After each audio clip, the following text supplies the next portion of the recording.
Dekabrın 26-sında Azərbaycan Milli Elmlər Akademiyası Rəyasət Heyətində Azərbaycan Xalq Cümhuriyyətinin əsas qurucularından biri olan görkəmli dövlət xadimi Fətəli xan Xoyskinin anadan olmasının 150 illiyinə həsr edilmiş elmi konfransı keçirilib. Tədbiri giriş nitqi ilə Azərbaycan Milli Elmlər Akademiyasının prezidenti akademik İsa Həbibbəyli açaraq konfransın Azərbaycan Respublikası prezidentinin Fətəli xan Xoyskinin 150 illik yubileyinin keçirilməsi haqqında 17 sentyabr 2025-ci il tarixli sərəncamına əsasən keçirildiyini bildirib. Qeyd edilib ki, Azərbaycan Xalq Cümhuriyyətinin əsas qurucularından biri, görkəmli ictimai-siyasi xadim Fətəli xan Xoyskinin 150 illik yubileyi ilə bağlı AMIyanın tədbirlər planı təsdiqlənib və Akademiyanın elmi müəssisə və təşkilatlarında, regional elmi bölmə və mərkəzlərində geniş tədbirlər keçirilir. Akademik İsa Həbibbəyli bildirib ki, Fətəli xan Xoyskinin 150 illik yubileyinin keçirilməsi ilə bağlı ölkə başçısının sərəncamı həm görkəmli şəxsiyyətə, həm də bununla yanaşı Azərbaycan Xalq Cümhuriyyətinə dövlət səviyyəsinə verilən yüksək dəyərin əməli ifadəsidir. Son illərdə Akademiyada həyata keçirilən islahatlar çərçivəsində Azərbaycan ədəbi tarixi şəxsiyyətlərin öyrənilməsi istiqamətində geniş addımlar atıldığını deyən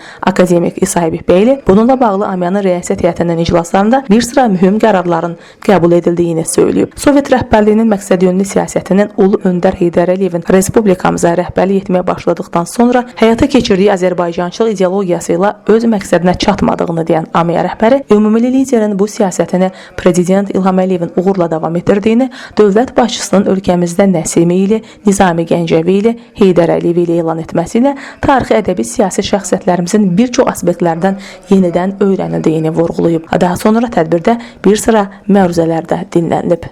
Leyla Naimiq qızı Ziya Xudiyev, Fərid Həşimov, Elm TV.